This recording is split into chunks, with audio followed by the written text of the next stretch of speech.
الله قال يا عبدي أنا الله كلما ناديت يا الله قال يا عبدي أنا الله كلما ناديت. بسم اللہ الرحمن الرحیم. ناظرین السلام علیکم. اسلام کے ارکان انسانیت کا تربیتی کورس، اس موضوع کے تحت نماز پر گفتگو چل رہی تھی. نماز ادا کرنے کی بات نہیں کہی گئی تھی. قرآن نے نماز پڑھنے کے لیے نہیں کہا تھا. الفاظ ہیں اقیم الصلاۃ، نماز کو قائم کرو. عربی میں قائم کرنا کہتے ہیں، قیام اسے کہتے ہیں جس کا سلسلہ کبھی ٹوٹے نہیں، لگاتار جاری رہے. آپ نماز پڑھنے جاتے ہیں،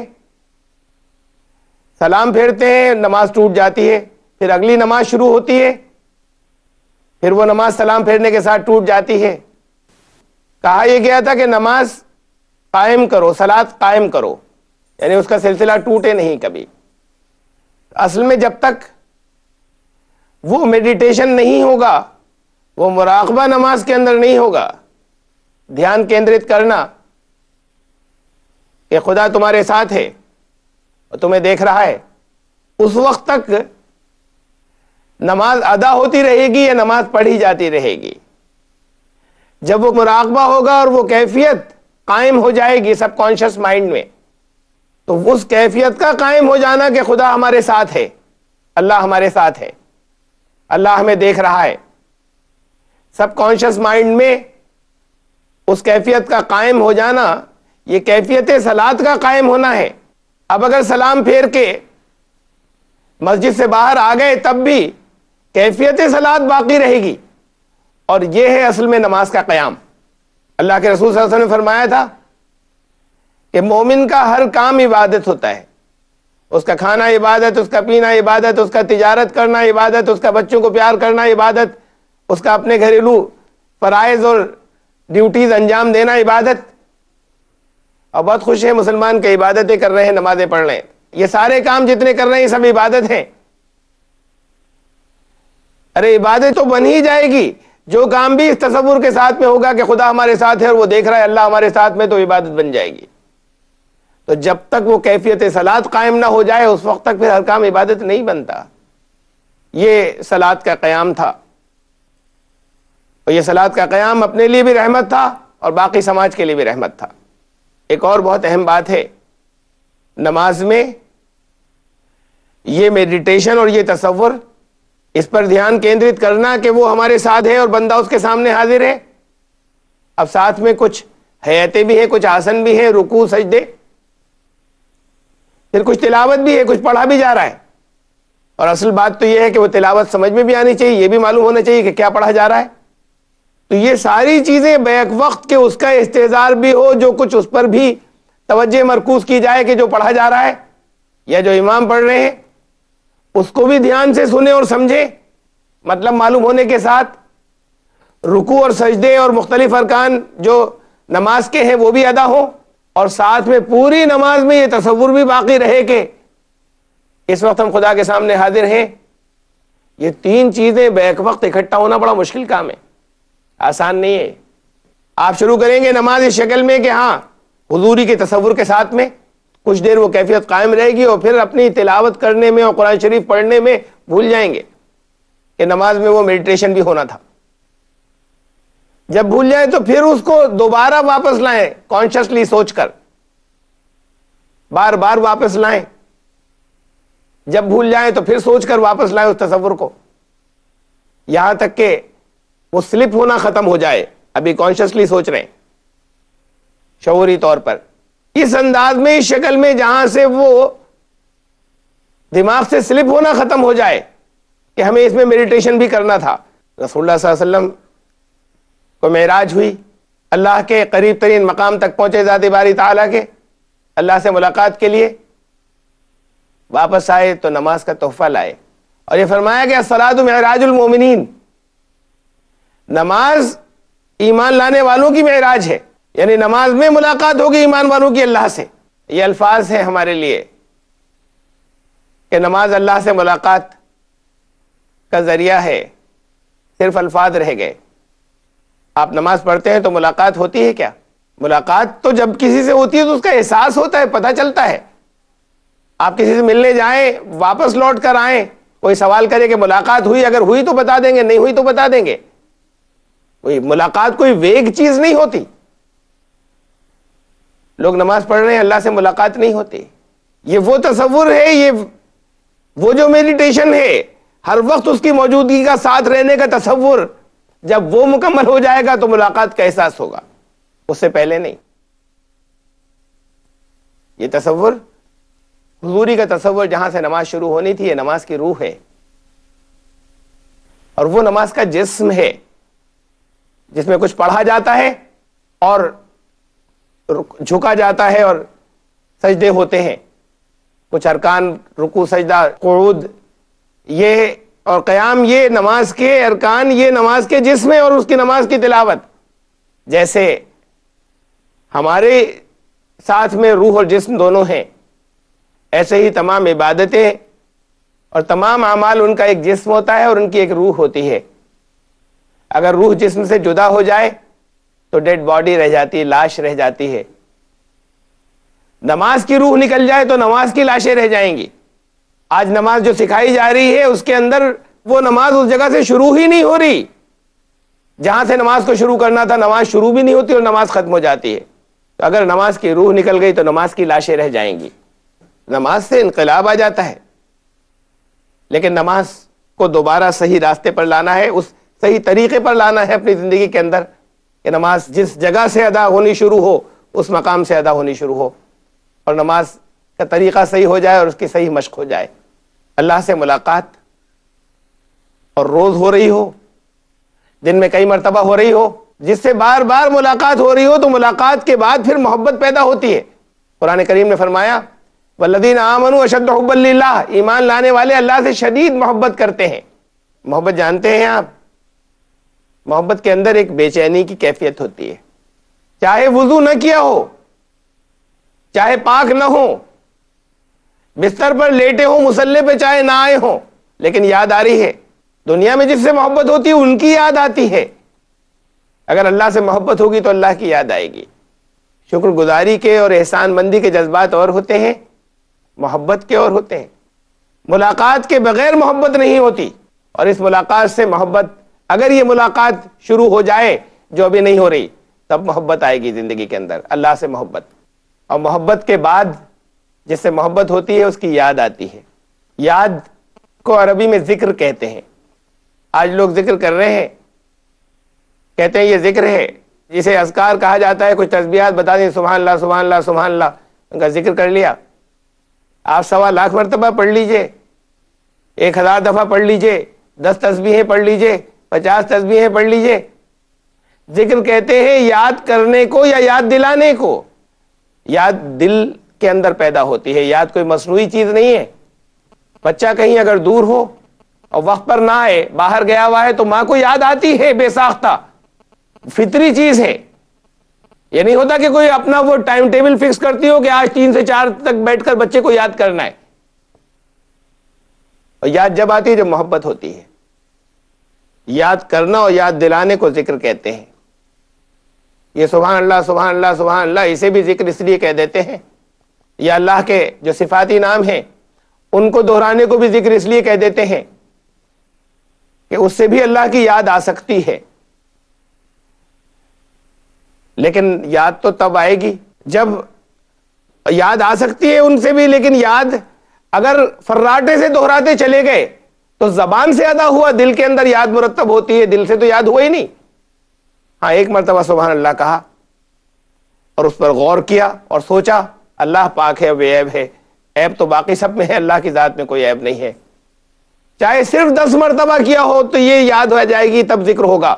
اور چاہے فراٹے کے ساتھ میں آپ نے جتنی دفعہ پڑھ لیا ہو، اسے وہ ذکر نہیں ہوگا. اسے کچھ بھی کہہ لیں، اس کے کچھ بھی فائدے ہو، لیکن ذکر کم از کم وہ نہیں ہوگا.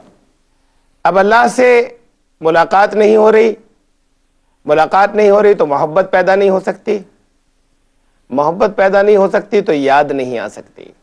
اور قرآن نے فرمایا الا بذکر اللہ تطمئن القلوب، اللہ کی یاد سے، اللہ کے ذکر سے دلوں کو اطمینان نصیب ہوتا ہے، سکون ملتا ہے، شانتی ملتی ہے. نمازیں پڑھ رہے ہیں شانتی نہیں مل رہی. اب وہ تسبیحیں بتا دی جاتی ہیں کہ یہ پڑھا کرو, کوئی پریشانی ہوئی, لوگوں نے وہ وظیفے خوب جاپ کر لیے, پریشانیاں ختم نہیں ہوتی.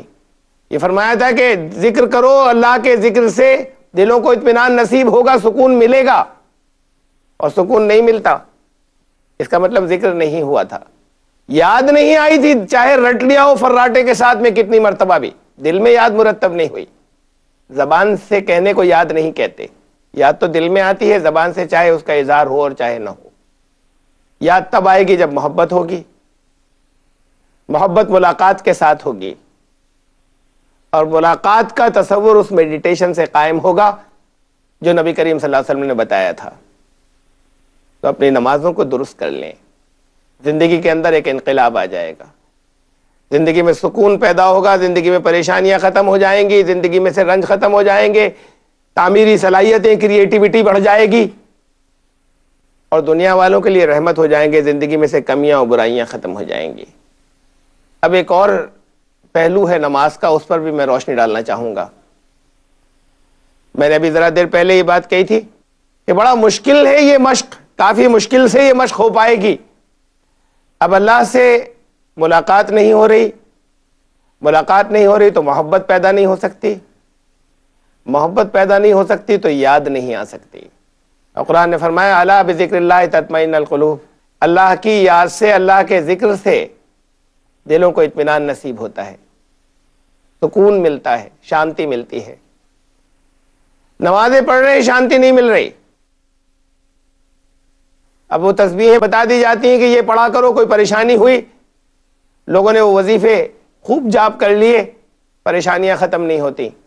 یہ فرمایا تھا کہ ذکر کرو, اللہ کے ذکر سے دلوں کو اطمینان نصیب ہوگا, سکون ملے گا, اور سکون نہیں ملتا اس کا مطلب ذکر نہیں ہوا تھا, یاد نہیں آئی تھی, چاہے رٹ لیا ہو فراٹے کے ساتھ میں کتنی مرتبہ بھی, دل میں یاد مرتب نہیں ہوئی. زبان سے کہنے کو یاد نہیں کہتے, یاد تو دل میں آتی ہے, زبان سے چاہے اس کا اظہار ہو اور چاہے نہ ہو.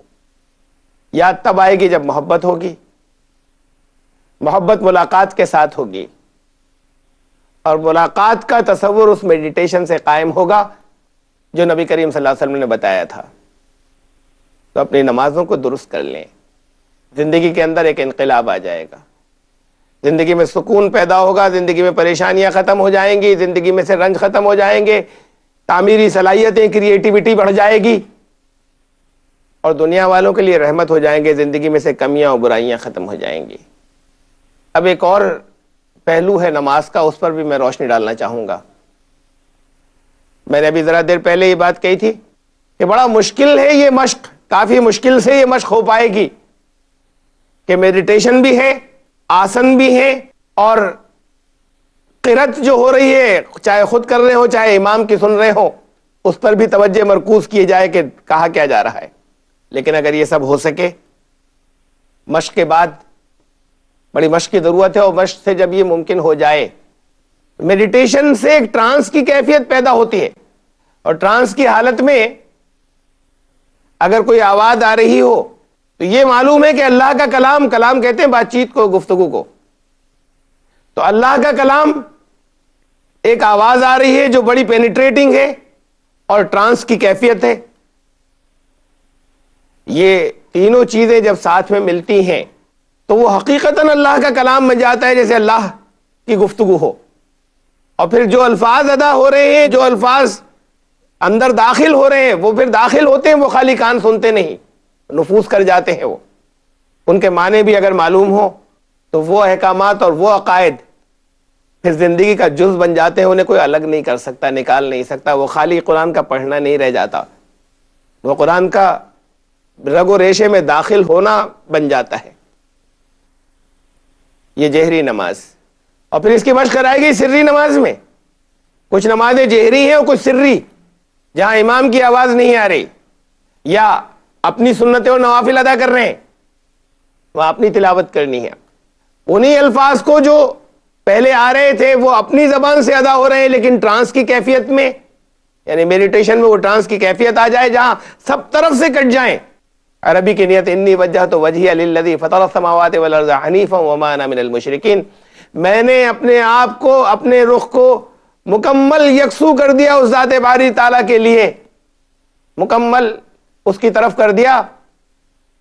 میری تو حیثیت کیا ہے, آسمانوں اور زمین کا بنانے والا ہے, وہ اتنا بڑا مالک ہے, اس وقت میں اس کے سامنے یکسو ہوں بالکل. وما انا من المشرکین, میں شرک نہیں کروں گا. یعنی یہاں پر اس کا مطلب یہ ہے کہ اب میری نماز میں کوئی دوسرا نہیں آئے گا آپ کے ساتھ میں, اس مالک کے علاوہ. اس تصور کے ساتھ میں تو نماز شروع کی تھی, صلات شروع کی تھی. اب اگر خاموشی سے انہی الفاظ کو ادا کر رہے ہیں قرآن کی تلاوت کے, قرآن کے الفاظ کے جو جہری نمازوں میں امام کی زبان سے آتے تھے, تو یہ الفاظ بھی اس میڈیٹیشن کے ساتھ میں, اس نیت کے بعد اس میڈیٹیشن کے ساتھ میں داخل ہوتے چلے جاتے ہیں, وہ روح اور رگ و ریشے کا حصہ بنتے چلے جاتے ہیں, اور پھر انہیں کوئی نکال نہیں سکتا. یہ سری نمازیں جو ہے اور یہ جہری نمازیں تھیں, اس سے زندگیاں تبدیل ہو جاتی. مسلمانوں کی زندگیاں تبدیل نہیں ہوئی, اور اس ٹیکنیک کو لے لیا برہما کماری والوں نے. ایک فرقہ ہے برہما کماری کہلاتے ہیں وہ اپنے آپ کو, پرجاپتا برہما کماری ایشوری وشو ودیالیہ, شارٹ میں برہما کماری کہتے ہیں. ان کے فاؤنڈر پاکستان کے حیدرآباد کے رہنے والے تھے, مسلمانوں کے درمیان میں رہتے تھے, بڑے ذہین آدمی تھے. انہوں نے اس نماز کے سسٹم کو سمجھا اور اس کا مطالعہ کیا, اور انہوں نے برہما کماری میں راج یوگ شروع کرایا. نماز سے اخذ کی ہوئی چیزیں ہیں ان کے راج یوگ کے اندر, اور آپ کو جتنے ارکان ملیں گے, جتنے ممبرز ملیں گے برہما کماری کے, ان کی زندگیاں بدلی ہوئی ہیں. ان میں سے کوئی جھوٹ نہیں بولتا, ان میں سے کوئی کسی سے نفرت نہیں کرتا, ان میں سے کوئی کسی سے لڑائی جھگڑا نہیں کرتا. کوئی خوبی ایسی نہیں ہے جو ان میں نہیں, ان کی زندگیاں بدل جاتی ہیں. ان کی تمام کیسے زندگیاں بدل جاتی ہیں, وہ کہتے ہیں راج یوگ سے بدلتی ہیں. اور راج یوگ میں کیا ہے, لوگ بیٹھتے ہیں, توجہ مرکوز کرتے ہیں, سامنے ایک ان کی جو فاؤنڈر تھے بابا لیکھ راج, ان کی تصویر بھی بیک میں لگی ہوتی ہے پس منظر میں, کسی بلب کے اوپر یا چھوٹی سی چیز پہ سامنے توجہ مرکوز کرتے ہیں. اور جب تقریباً سیمی ٹرانس کی سی کیفیت آ جاتی ہے تو ایک آواز آنی شروع ہوتی ہے, ایک امپریسو سی آواز, میں ایک آتما ہوں, میں پرم دھام کی ہوں, میرا نواس پرم دھام میں ہے. ہلکے ہلکے کر کے وہ آواز بڑی امپریسو ہوتی ہے, ٹرانس کی کیفیت میں وہ آتی رہتی ہے, سرگوشی کی سی آواز ہوتی ہے. پھر وہ ہلکے ہلکے کر کے ختم ہو جاتی ہے, اپنا ذہن وہی دہراتا رہتا ہے. جو چیزیں وہ بتاتے ہیں وہ ایسی بیٹھ جاتی ہیں دل کے اندر کہ پھر انہیں کوئی نکال نہیں پاتا. کتنے میں ان لوگوں سے ملا ہوں کہ جو سائنس بیک گراؤنڈ کے ہیں, جو سائنٹیفک بیک گراؤنڈ کے لوگ تھے, اور وہ بڑی ان سائنٹیفک باتیں مان رہے ہیں اس لیے کہ وہ ٹرانس کی کیفیت میں ان کو فیڈ کر دی گئی ہیں. یہ جہری نماز میں کا پروسیس تھا, یہ جہاں سے لیا ہے کہ یہ ایک آواز آ رہی ہے امپریسو, وہ ٹرانس کی کیفیت کے اندر وہ جو الفاظ ہیں ان سے انسان ہائپنوٹائز ہو جاتا ہے, پھر وہ نکل نہیں سکتی. عقیدہ مضبوط ہو جاتا ہے, اعمال درست ہو جاتے ہیں. وہ لوگ اپنے راج یوگ کے نام سے اس میڈیٹیشن کو جو نماز کے اندر تھا انہوں نے زندگیاں بدل دی, اور ہمارے یہاں نہیں بدلی جا رہی, اس لیے کہ ہم نے نماز کو وہاں سے شروع نہیں کیا جو بتایا گیا تھا. پھر سری نمازوں والا پروسیس بھی لیا ہے انہوں نے. سری نماز کا جو عمل ہے یہ سیلف ہائپنوسس ہے, آٹو سجیشنز کہتے ہیں اس کو سائیکالوجی میں, یعنی خود اپنے آپ کو سجیسٹ کر رہے ہیں ٹرانس کی کیفیت میں. تو جو چیزیں اپنے آپ کو ٹرانس کی کیفیت میں سجیسٹ کر رہے ہیں وہ عقیدے کا حصہ بنتی چلی جاتی ہیں, انہیں کوئی کھرچ کر نکال نہیں سکتا. تو وہ جو ان کا راج یوگ ہوتا ہے وہ پہلے تو ایک اجتماعی ہوتا ہے جس میں ایک آواز آتی ہے, اور اس راج یوگ کو تنہائی میں بھی کرنا ہوتا ہے. وہی باتیں جو ہیں وہ خود اپنے آپ سے دہرانی ہوتی ہیں. عجیب و غریب زندگیاں ہیں, کبھی آپ کو معلوم ہو, کبھی آپ کا واسطہ اگر ان لوگوں سے پڑا ہو, اور وہ عجیب و غریب زندگیاں مسلمانوں کی نہیں بنتی. انہوں نے یہیں سے لیا اس اصول کو. نماز ورکس ونڈرس. یہ ان الصلاۃ تنہی عن الفحشاء والمنکر والبغی, نماز جو ہے وہ بے حیائیوں اور برائیوں سے تو بچا دے گی, لیکن نماز ہی کے نتیجے میں وہ کیفیت پیدا ہوگی لا خوف علیہم ولا هم یحزنون, کہ جب زندگی میں نہ کوئی ڈر رہے گا نہ غم, سکون اور شانتی زندگی کے اندر آ جائے گی. نمازیں اپنی اس جگہ سے شروع کر دیں دوبارہ میں نے غیر مسلموں کو بتایا اگر نماز کے اس پروسیس کو جنہیں سمجھایا، وہ کہتے ہیں کہ نماز یہ پڑھنے کی چیز ہے، یہ نماز ادا کرنے کی، ہمارے ادا کرنے کی چیز ہے چاہے مسلمان نہ کر رہے ہوں. اور ہمارے یہاں وہ حصہ ہی نکل گیا اس کا جو اصل نماز کی روح تھی، جہاں سے نماز کو شروع ہونا تھا. ہمیں قرآن نے بتایا کہ ہر شریعت کے اندر، ہر شریعت میں نماز فرض تھی. پچھلی شریعتوں کے اندر بھی نماز فرض تھی، اور یہاں اس ہندوستان کے اندر جو کوئی بھی نبی آئے ہوں گے انہوں نے بھی نماز دین کے بنیادی عقیدے اور بنیادی رکن، بیسک پلر کی حیثیت سے نماز کو یہاں سمجھایا ہوگا. بڑی عجیب بات ہے، دراصل اس پر غور کریں کہ یہاں ہندوستان میں لفظ نماز، جو میں اتنی دیر سے نماز پر لفظ بول رہا ہوں، یہی آپ بھی بولتے ہیں اپنے عبادت کے لیے. یہ عربی زبان کا لفظ نہیں ہے. عربی میں صلاۃ کہتے ہیں. حیا علی الصلاۃ، آؤ اذان ہوتی ہے، آؤ نماز کے لیے. ہم کہتے ہیں نماز پڑھنے جا رہے ہیں. یا ہندوستان، پاکستان، بنگلہ دیش اور دنیا کے کچھ اور ملکوں میں یہ لفظ نماز کہاں سے آیا؟ علم والوں نے کہا کہ فارسی کا لفظ ہے، پرشین. اصل میں پرشین بھی نہیں ہے، اس لیے کہ پرشین میں اس لفظ کا مصدر نہیں ملتا، مادہ نہیں ملتا. پرشین میں نم کہتے ہیں گیلے کو، اور اس سے نماز کا کوئی مطلب نہیں بنتا. دنیا میں ایک ہی زبان ہے جہاں اس لفظ کا مادہ ملتا ہے، مول دھاتو ملتی ہے سنسکرت میں. نم، نم کہتے ہیں سر جھکانے کو. اور اج ویدوں میں کہا گیا ہے اسے جو اجنما ہے، جس نے دوسروں کو جنم دیا اور خود اس کو کسی نے جنم نہیں دیا. نما اور اج ان کے مرکب سے، یعنی ان کی سندھی سے نماز بنا، جو یہاں سے فارسی میں گیا نماز. اجنمے کو نمن، اس کو سر جھکانا. ہمیں یہ معلوم نہیں آج تک کہ ہم اپنی زبان کے اندر مسلمانوں کو، یہاں کہ ہم نماز کہتے ہیں اور یہاں کی پرانی زبان کا لفظ ہی اصل میں بنیادی طور پر وہ ہم سنسکرت کا لفظ استعمال کرتے چلے آ رہے ہیں اپنی عبادت کے لیے. یہاں کبھی استعمال ہوتا ہوگا، جو اڈاپٹ کر لیا ہم نے، جو چلا آ رہا ہے. لیکن نماز کی کیفیت یا نماز یہاں پر ہندوستان کے اندر بھی کیا بتایا گیا تھا اور کیا سمجھایا گیا تھا، وہ یہاں پر موجود تھی ہندوستان کے اندر بھی. اس کے ایک جھلک ہے، ایک باقیات. نماز یہاں پر ہندوستانی روایات کے اندر ہوگی موجود، اس کا تذکرے ہیں موجود. کیا ہے اور کس شکل میں ہے، اسے جاننا بھی دلچسپ ہوگا. اس ایپیسوڈ کا وقت پورا ہو گیا ہے، اور انشاءاللہ آئندہ پھر اسی تذکرے کے ساتھ آپ کی خدمت میں حاضر ہوں گے.